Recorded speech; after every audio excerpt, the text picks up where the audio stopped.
Bonjour chers internautes, nous sommes très heureux de vous présenter le cours de massothérapie. Et avant tout, je dois d'abord me présenter. Moi, c'est l'assistant Pascal Katenge Colin. Je suis assistant à l'ISTEM Butembo. Je suis formateur en kinésithérapie. Alors, aujourd'hui, avec vous, nous allons présenter le cours de massothérapie. Et pour aujourd'hui, nous allons d'abord parler de l'introduction. Alors, la première chose, il faut savoir que la massothérapie, c'est une des techniques de base de la kinésithérapie.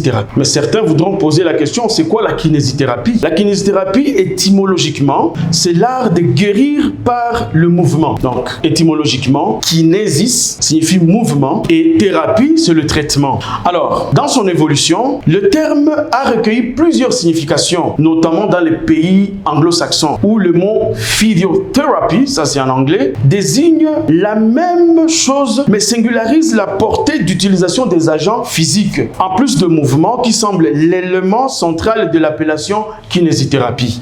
Dès lors, alors, le terme a pris un sens plus étendu et désigne aussi l'art de l'utilisation, ou soit l'art de guérir par l'utilisation des agents physiques. Et ces agents physiques, effectivement, c'est la lumière, la chaleur, le froid, les agents chimiques et que sais-je encore. Alors, sachez que le spécialiste en kinésithérapie est appelé kinésithérapeute. Des fois, on l'appelle aussi masso-kinésithérapeute ou masseur-kinésithérapeute.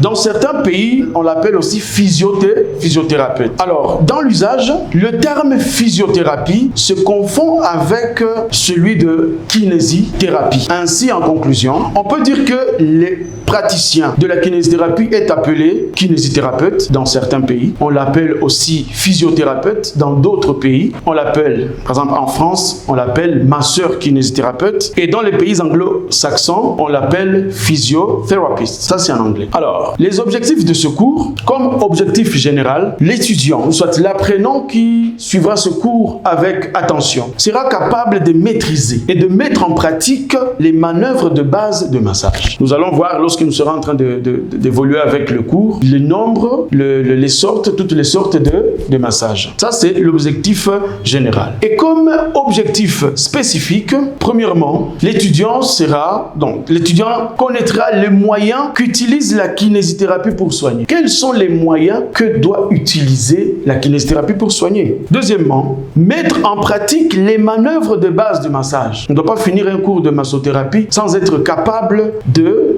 pratiquer la massothérapie en question. Troisièmement, nous devons connaître les effets du massage pour bien soigner. Chaque pathologie a la façon dont on peut aider avec le massage. On ne doit pas utiliser n'importe quel massage pour n'importe quelle pathologie. Et à la fin, l'étudiant doit maîtriser les réserves et les limites du massage. Ce n'est pas dans toutes les pathologies où l'on doit utiliser le massage. Il y a de ces pathologies-là où si vous utilisez le massage, vous augmentez ou soit vous faites assez que la pathologie puisse s'aggraver. Il y a de certaines parties du corps qui ne doivent pas être massées. Donc, on ne doit pas dire non, comme c'est le massage, c'est la massothérapie, nous devons masser n'importe quelle partie du corps. Donc, nous serons obligés de connaître les réserves et les limites du massage. Voilà. Pour aujourd'hui, nous nous arrêtons par là et prochainement, nous allons continuer avec la suite, définition et les autres parties de ce cours. Et à la fin, nous remercions